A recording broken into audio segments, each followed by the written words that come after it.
The economy is pretty tough these days. Prices on everything going through the roof. Inflation is up. I think I have identified the most lucrative career out there, and that would be race hustling. Man, things have never been better for race hustlers than they are right now. You see a ton of them cropping up. So I am now going to give you the definitive answer on the top dog race hustler around. There's a lot of competition out there. The producers have put it together into a showdown. Let's get started. We've got, this is a true veteran of race hustling. One of the OGs of my lifetime, at least. Obviously, the process has gone on a long, long time. The game's been around a lot longer than I have. Al Sharpton. Al Sharpton, who, I like how they have to use, vague language here. They say, he was accused of inciting the Crown Heights riot. No, accused. Allegedly. So he incites the Crown Heights riot in 1991. He's the founder of his extortion group. He's the founder of his bank account, the National Action Network. And he spells it respect, R-E-S-P-I-C-T. Show some R-E-S-P-I-C-T. Respect. Al Sharpton. Okay, I mean, it's hard to imagine that someone's going to outdo Sharpton. Who's next? Sir, I don't even think I've heard of this guy. Sir Major Page. Is that Micahel Avenatti? I'm always putting on the handcuffs. Oh! Is that just Micahel Avenatti in disguise? This is a new hustle because Nike didn't work out. He wasn't able to get millions out of Nike, so now he's just pretending to, I guess he's pretending to be a black guy. He's a creator of Black Lives Matter of Greater Atlanta, raised $450,000 in donations following the death of George Floyd.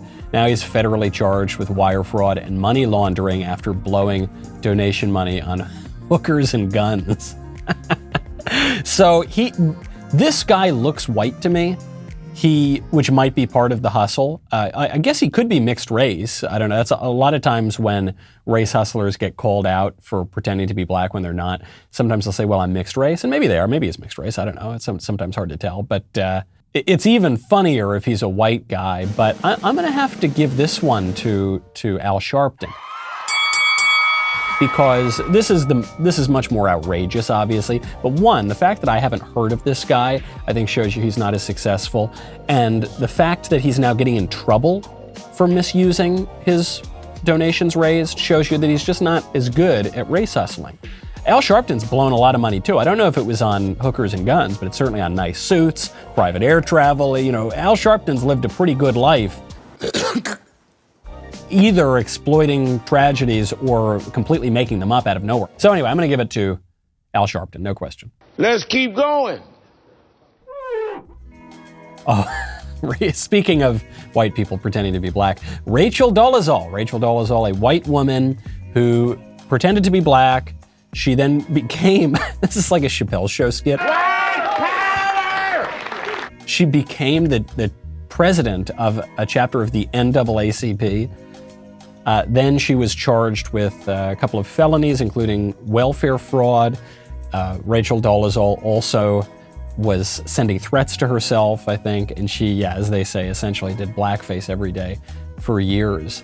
I do have a bit of pity for Rachel Dolezal, though, because we are told today that if a man says that he's a woman, and he really believes himself to be a woman, or he really wants to be, then he just is a woman. And if you question that, you're a bigot and you're awful and you're terrible. So Rachel Dolezal just did this with race, and now she's called a terrible, awful, horrible bigot. Rachel Dolezal's transracialism is way less ridiculous than transgenderism, because race is far less important as a distinction among human beings than sex is. I don't know what you're implying. Rachel Dolezal has a great deal of my sympathy. Who's against her? Patrice Culler is co-founder of BLM, hardcore, actual Marxist, pretty intelligent woman too. She founded BLM, which people think means Black Lives Matter. Actually, though, we recently found out it means buy large mansions. She got in trouble because she bought 4 homes worth about $4 million, a lot of them in LA, really nice neighborhoods, not exactly living in the ghetto, okay? She was living in pretty posh places. This one's not even hard. Patrice Culler. Patrice Culler, she's the real deal, man. I mean, she's an actual Marxist. She's trying to undo Western civilization. She admits that. And when she was called a Marxist, she doubled down on it. I do believe in Marxism. They've caused a lot of damage. I mean, their ideology has rewritten American history. So she totally wins that one, no doubt. Oh, here he is. The man who started the most recent spate of race hustling identity. Colin Kaepernick, as you know, started kneeling for the anthem in the NFL after, I don't watch the NFL, and I certainly had never heard of Kaepernick before he cashed in on being a race hustler, but I guess he had lost the starting quarterback role, so then he started complaining and whining and crying and saying America's terrible.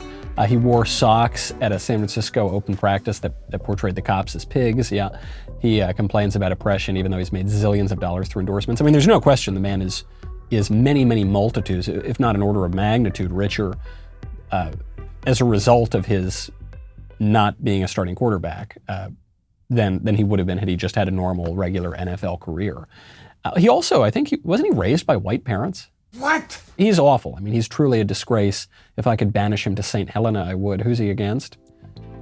Oh, wow. This is the first one that's actually kind of tough. Robin DiAngelo. She is awful. The white author, well, are Italians white? I don't know. It's a question. It's always a question. She's the author of White Fragility, works in critical discourse analysis, whatever, okay, and whiteness studies. You know, those totally real academic fields, not just absolute babble, gobbledygook nonsense for mediocrities who can't actually study a real subject in school. She was caught encouraging Coca-Cola employees to try to be less white. Yeah, this is really tough. I'm gonna actually have to give this one to Robin DiAngelo. Because they're both opportunists who have enriched themselves on racial division. And I suspect Kaepernick's enriched himself even more than DiAngelo has. She has this kind of influence over the conversation. And she's got, I think, much more of an influence in corporate America. Kaepernick cashed in on Nike, but Robin DiAngelo is cashing in on basically every company in America, including Coca-Cola. So I think Dr. Robin DiAngelo, like Dr. Joe Biden, Dr. Robin DiAngelo, she takes the cake, I think. Sean King. Okay, Sean King. This is another guy who was accused of being white because his birth certificate says his parents are white. And then his disgusting response to that was basically to say that his mother had loose morals and cheated on his dad. Not a great guy. Named one of Time Magazine's 25 most influential people on the internet in 2018. I think he's kind of declined. Oh, you're kidding me. He's a writer in residence at Harvard Law School. Could this guy string an English sentence together? He's at Harvard Law School's Fair Punishment Project. Confirms so much of what I've thought about Harvard my whole life. And yes, as I mentioned, has white man on his birth certificate. Okay, so he's Sean King. He's just made a career. You know, he didn't have a particularly promising career doing anything else, so he made a career either exploiting or inventing racial incidents. Who's he against? Ibram Kendi. Yeah, he's the director for anti-racist research at Boston University. He's the author of Anti-Racist Baby. That's my nickname, by the way. That's what the girls would call me in high school and college. It's like, oh, hey, what's going on, anti-racist baby? Oh, nothing, girl. What's going on, sugar?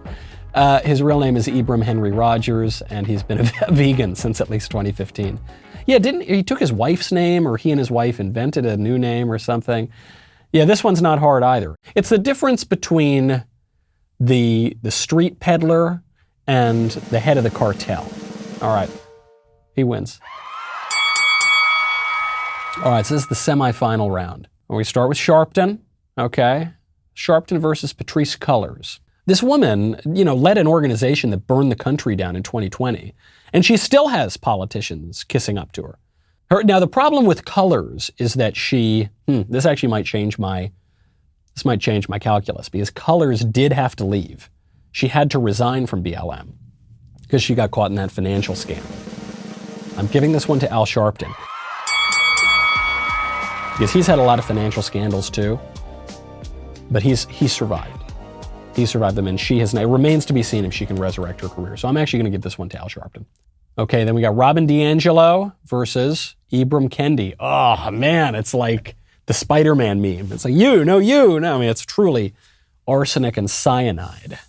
Deangelo versus Kendi. Gosh, they're like the same person. I'm going to have to give this one to Deangelo, I think. I think I'm going to have to give this because they both peddle the same trash and they both push nonsense, peddle nonsense, but I think Deangelo has had a greater influence in the corporate sphere than Kendi has. And it's also just, there's something particularly clever and perverse about this white woman selling white self-hatred. It's really, talk about a niche field. So I'm going to give that one to Deangelo. All right, so now we're down to the final round. Gosh. Al Sharpton versus Robin Deangelo. Okay, here I think the logic I was going to apply to Patrice Culler, I think I'm going to have to apply this here to Robin Deangelo. Al Sharpton. Sharpton has basically been put out to pasture at this point. He still shows up where he thinks he can make a buck, and he puts his face on camera, and he very often just makes up racial incidents, or he defends criminals just in case, if they're black and the cop or whoever shot them is white, he'll defend even vicious, vile criminals sometimes. But at this point, his heart's not in it. He's not really in the national conversation, whereas Robin Deangelo is still, in many ways, directing the national conversation. So she wins. The white lady wins again. Maybe this is proof. Maybe it's not a hustle. Maybe this is oppression. I don't know. Let me know if you agree in the comments with my pick for the worst, the top dog race hustler, and any other race hustling candidate that you think ought to have a shot at the title. We'll see you next time. Show some RESPICT.